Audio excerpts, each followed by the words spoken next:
Stop!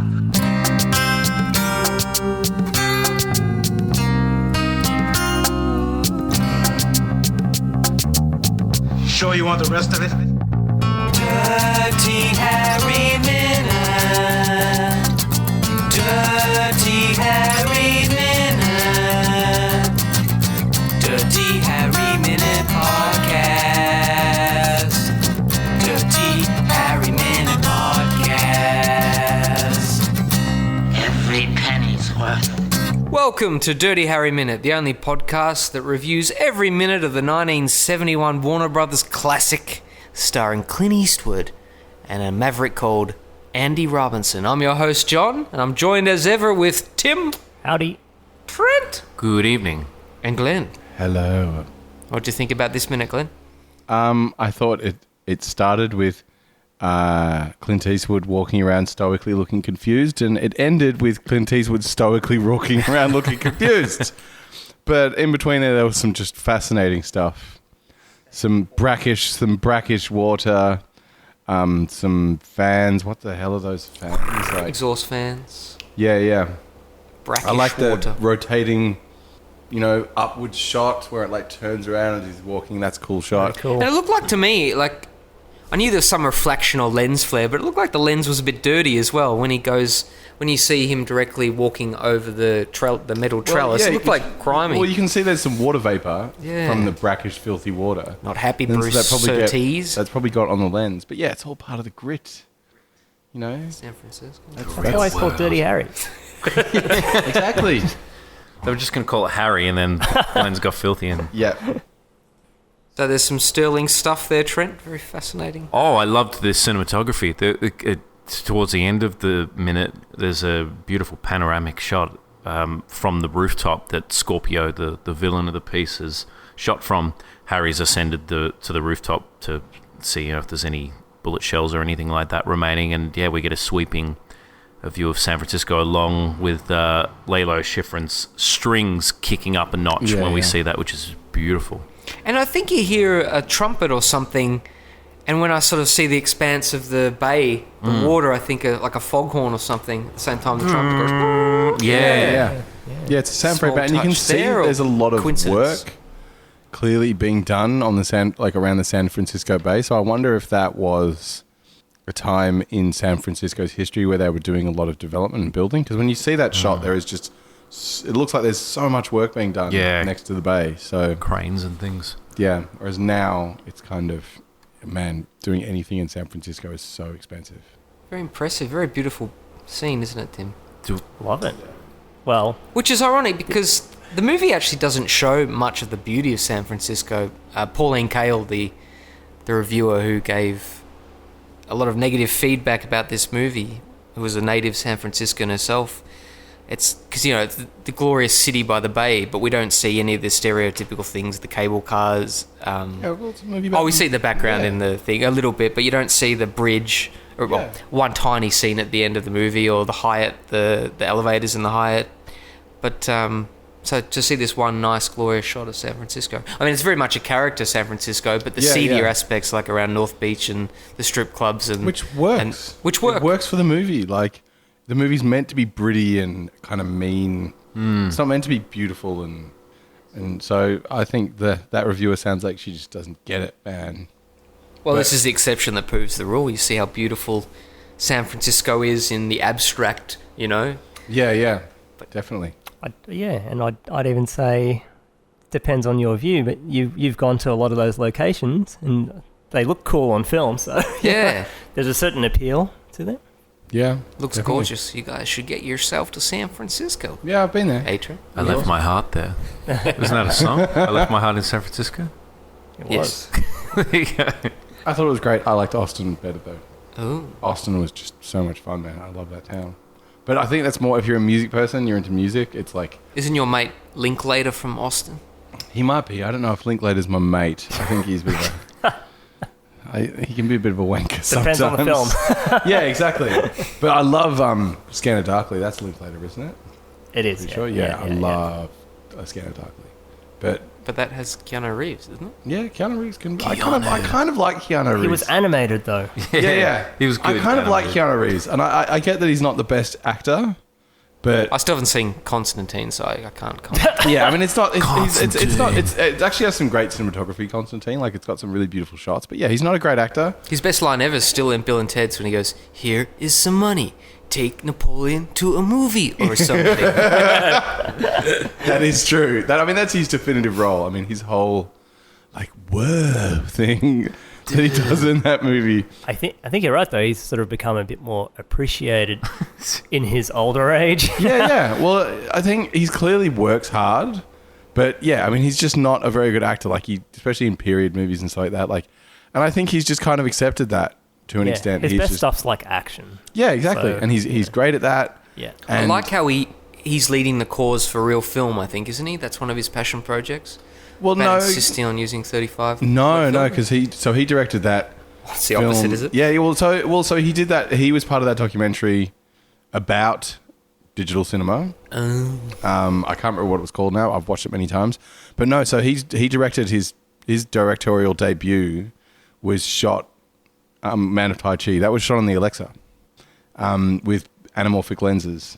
So he actually talked about it. He was sort of like he kind of likes digital, that it lets him do things as a first time director where he can kind of experiment and try stuff. And it's not the best movie ever, but you know, it's No, Dirty you're Harry brave is. for watching it. yeah. Well, because I was interested in the look of it. I wanted to Yeah, see right. what digital anamorphic photography Yeah, looks okay. like, because I love like old school anamorphic photography. But yeah, I just think that Keanu Reeves just works his ass off. Clearly, physically, like, I mean, to me, that's kind of one of those things where it's like, dude's in his 50s. You see all the training that he did. I think he just turned 50. You know, you see all the training he did for John Wick, like hardcore stuff. And to me, that's kind of great. It's like every year that goes by, they're just like, if you want to be healthy, you have to friggin' exercise. And I say, do fun stuff. Challenge yourself, man. If a 50-year-old man because remember Matrix, Clint's 88. Pardon? Clint is 88. Exactly. So, but Keanu Reeves hurt himself pretty badly just before the Matrix. Like you can see in the first Matrix. How does this relate to Clint? Tangent. Sorry, but basically what I'm saying is that he's a hardworking dude, and I like that he just doesn't talk that much. You notice how he doesn't really talk about politics or anything like that. He's just like, I do movies and then I shut the hell up. A man and his morphies. He also plays table tennis in New York. Does he? I walked past the table tennis center and they had a photo of him. It's like a guest of honor. That's awesome, man. Cool. So back to the movie. Gorgeous shot of San Francisco. Gorgeous shot on the of San bay. Francisco. But before that, I have to say, okay, so we discussed brackish, filthy water. Yeah. What the hell? Oh, I'll interrupt you there. As Yeah. well as brackish water, there are also these metal brackets on the side of on the right hand side of the That is scene. true. Yes, there you go. So he climbs up and he's walking on top of those things, and we see like a mist, we see like a fan turn on above the brackish water. What the hell is that like? Is that old school air conditioning, or what the hell are those big round things on the top of the building? I think it's air conditioning. Really? Like Because that is primitive. filthy. Yeah, that's how you get Legionnaires. And Oh, God. That explains so much. It's the filth and the scum of San Francisco. Yeah. All those dirty deeds. And I like that they knew that they were going to be shooting a movie on top of their building, and that they knew that they were probably going to be having a shot of their air conditioning machines. It's like, nah, it's fine. But clearly they wanted, I don't know, maybe it was the filmmakers. They just wanted to make it look as dirty as possible. Like that water looks absolutely filthy. I know. It's just brown, Actually, bubbling. That's a good point. Maybe they filterized it even more. They actually added extra filth. It's like the water you get, obviously not brown, but under the tray in your fridge at the bottom. Like, Good point.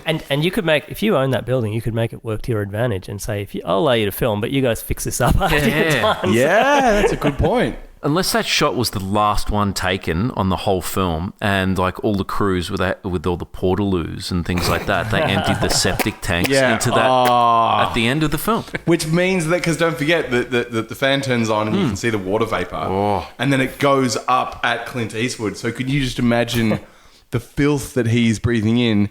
That's probably why he has that look on his face the whole time, because he has like the filth water particles permanently embedded in his nose. Is he wearing sunglasses? Yes, like protect his eyes. Yes, that's exactly it. So that's probably why he sounds that way, why he doesn't open his mouth that much, because he's like, I was on a movie one day and opened my mouth too much. And He'll have a brown suit. By the end of it. yeah. More ways than Some one. filthy water. So the other thing that, other than the dirtiness of that building, is the credits. The one that I remember, it says John Vernon as inverted commas. The mayor. The mayor, yeah. But I always confuse, I think, the mayor with the police chief. Oh, yes. Yeah. So I always, I don't know who John Vernon I think is. this movie we'll talk about in later minutes could have compiled the two characters, maybe.